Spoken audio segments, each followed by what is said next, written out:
Good morning. It's Johnny Sunshine. How you doing? It's July 13th, Saturday. About 9:45. And I just wanted to put a little video together. I don't know if you guys have seen, a lot of you have seen the last few videos I put up, and you can see that the temperatures down here in Florida, inside of houses and outside of houses, are extreme. It's something that needs to be talked about. Extreme heat is very, very dangerous to work in. Heat stress, heat stroke is very real. There are OSHA standards when it comes to that stuff. I want to read a few things that I have here. I'm not a specialist on it. I did, when I was in the Navy, I was a boiler technician, and the temperatures in the boiler room, the main engine room, were extreme. We had ventilation. If you were on watch, you were standing under a fan to stay cool. And in the summertime, I was in the Mediterranean in the summer. The water outside in the Mediterranean was very, very warm. The engine room was extremely hot, to the point where you could only be, they had a measurement or a chart that they would, use. And there were times when I was in the Navy where you could only be in the engine room for 20 minutes at a time, and then you'd have to be outside of the engine room for at least an hour before you could go back in for another 20 minutes. So, heat stress, they called it the heat stress monster, in the Navy, and it was serious, and we got a lot of training on that, but it's been 35 years for me. So I'm going to read a few things, and I think that for guys who own businesses, you need to understand that. A lot of people don't talk about it because, if you talk about it, your employees are going to say, hey man, you're trying to kill us, So it's one of those things that's it doesn't get talked about much because it directly results in, maybe guys going home because it's just too fucking hot.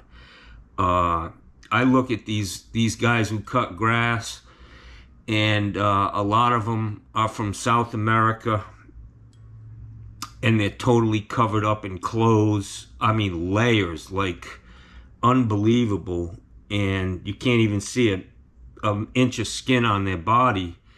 But it works for them. I don't know how they do it, but it's extreme down here, especially in Florida and in the South. If you're in Texas, the heat down there is it's torture. Arizona, Texas, New Mexico. If you're out working in that shit in the summertime, you got to really pay attention to heat. So I want to read this thing right here. It says exposure to extreme heat can result in occupational illnesses and injuries. Heat stress can result in heat stroke, heat exhaustion, heat cramps, and heat rashes. And I can tell you, man, that when I come home at night or after working like I have, and these are only a few jobs, I'm not out there pounding it out for 8 hours a day in this heat.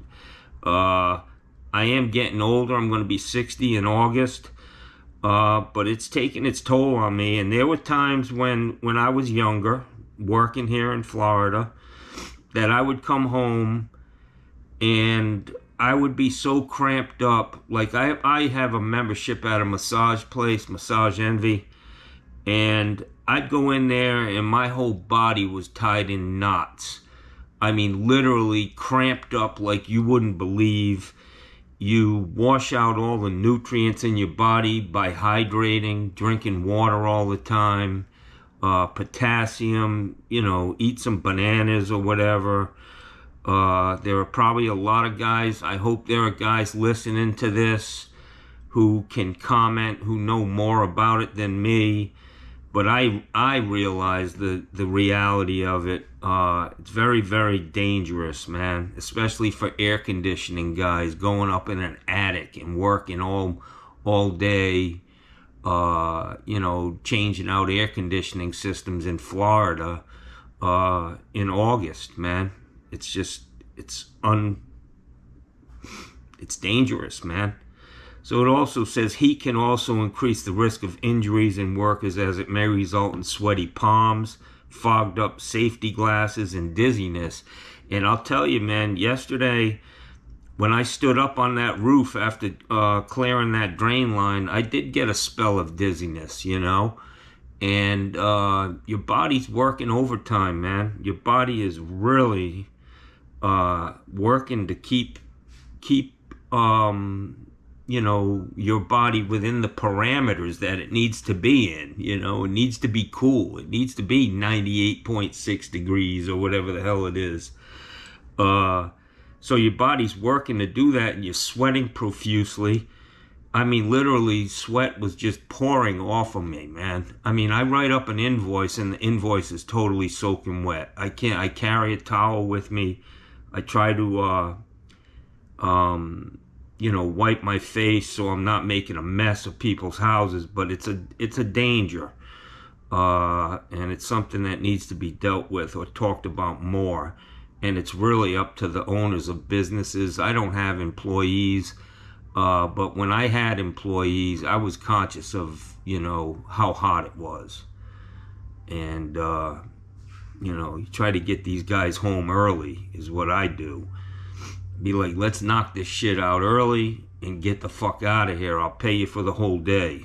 And they were into it. So anyways, I want to talk a little bit about heat index. So the heat index is a measure of how hot it really feels when the humidity is taken into account. The U.S. occupational safety standards warn, this kind of cracks me up, that workers are at risk of heat stress when the heat index reaches 91 degrees. Heat index at 91. Dude, in Florida, we're at 110 degrees every fucking day, heat index. That's 20 degrees hotter than OSHA's, warning that it's dangerous, which cracks me up because OSHA will be the first ones to come out and give you a $25,000 fine for a fucking frayed extension cord or, something stupid. But, you're working, you got 10 fucking guys up on a roof working in 110 degree heat index, and that's okay, so they enforce, this is just guidance. Some of them are it just seems strange, but it's been really hot out there, man, and it's a struggle for me, and I think as you get older it gets even worse. Let's read a little bit more. Employees and workers need to be aware that heat stress can happen well before temperatures reach official limits. We're talking about heat stress.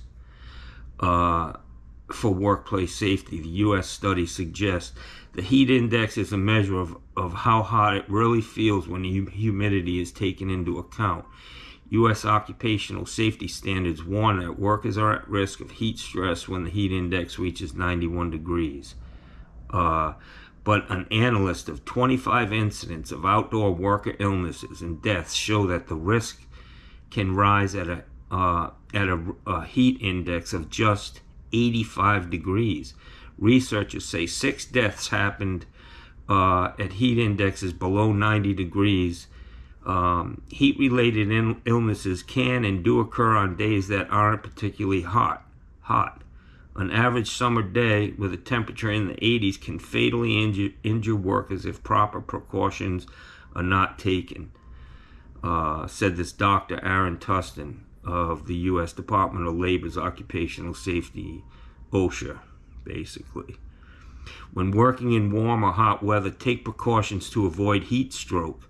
Tustin told Reuters Health by email, don't wait until the temperature is above 90.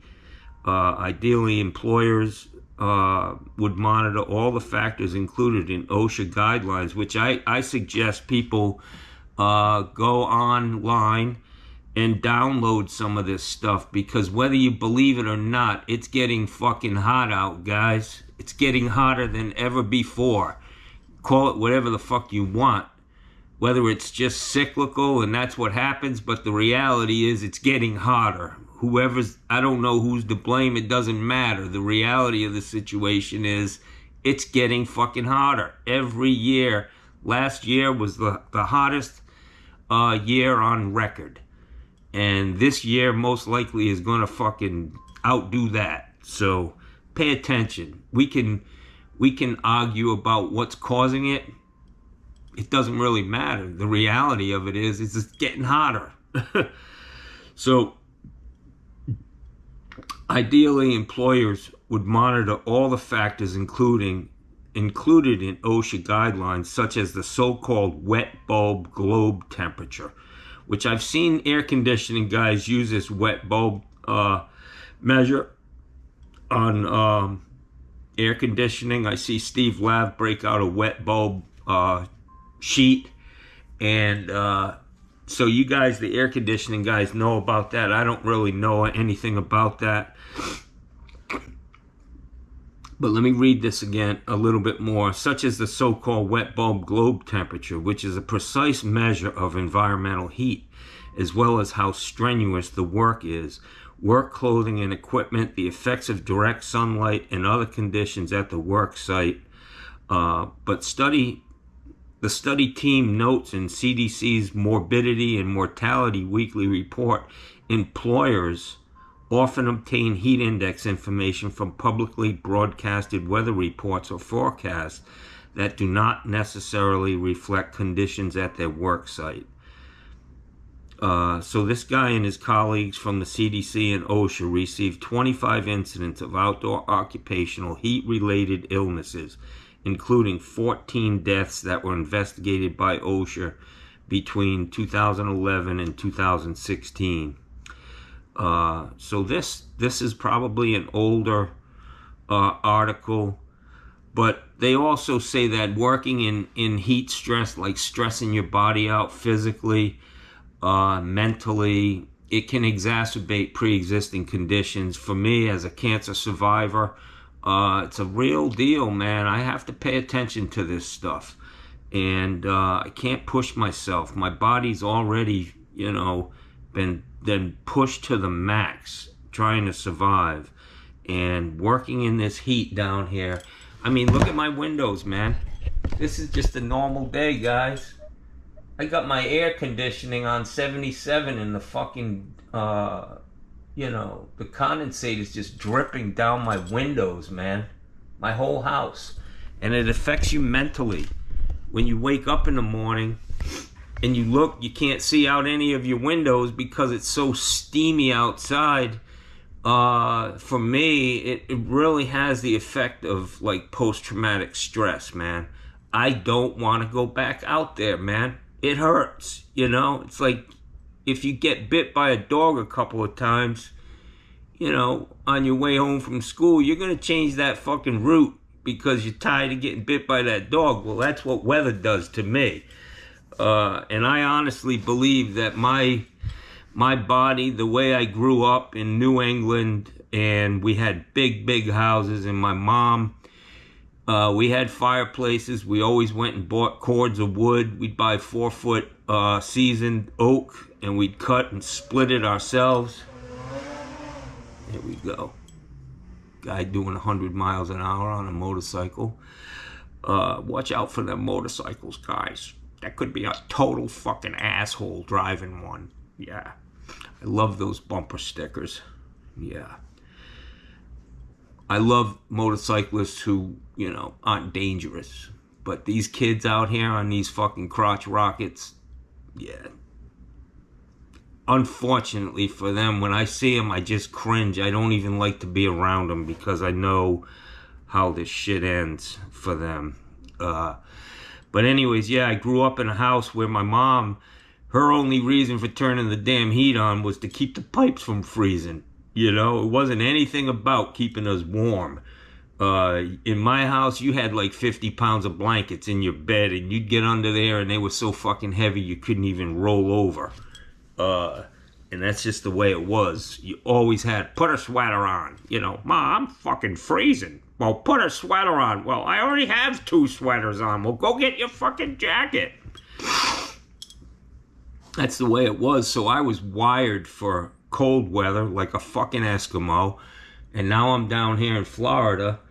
And I physically am drained, man. By the time I get home, even if it's just a 2-hour episode of being out in this heat working, it exhausts me, man.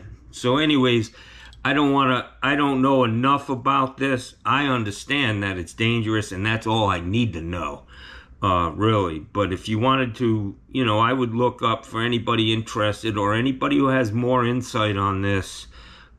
Share it in the comments section because it's critical. I mean, I watch these guys. I watch Walter Washington down in Texas, and this guy's up in these attics, man.